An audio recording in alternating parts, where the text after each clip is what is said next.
शरद पवार मुख्यमंत्री फडणवीसांमध्ये फोनवरून 15 मिनिटे चर्चा। परभणी आणि इतर भाग शांत झाला पाहिजे, फडणवीसांसह पवारांची प्रतिक्रिया।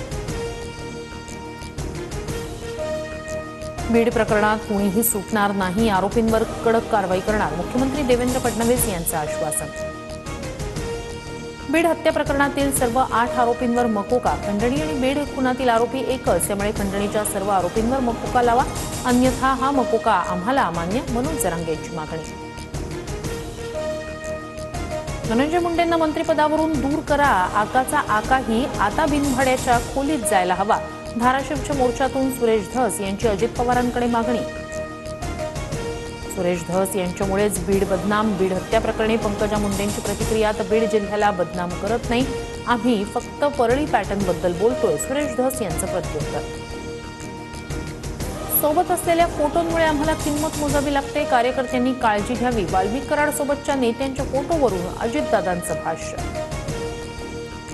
एकनाथ शिंदेंच्या नेतृत्वात झालेल्या विधानसभा निवडणुकीत 225 आमदार निवडून आले, रामदास कदमांचं वक्तव्य।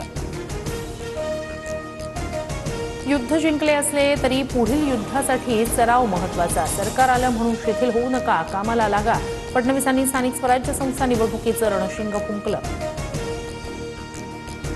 ठाकरे गट पालिका आणि जिल्हा परिषद निवडणुका स्वबळावर लढवणार, संजय राऊतांची घोषणा, तर एकाकी लढल्याशिवाय ताकद कळणार नाही, राऊतांच्या वक्तव्याला दुजोरा देत अरविंद सावंतांचं वक्तव्य।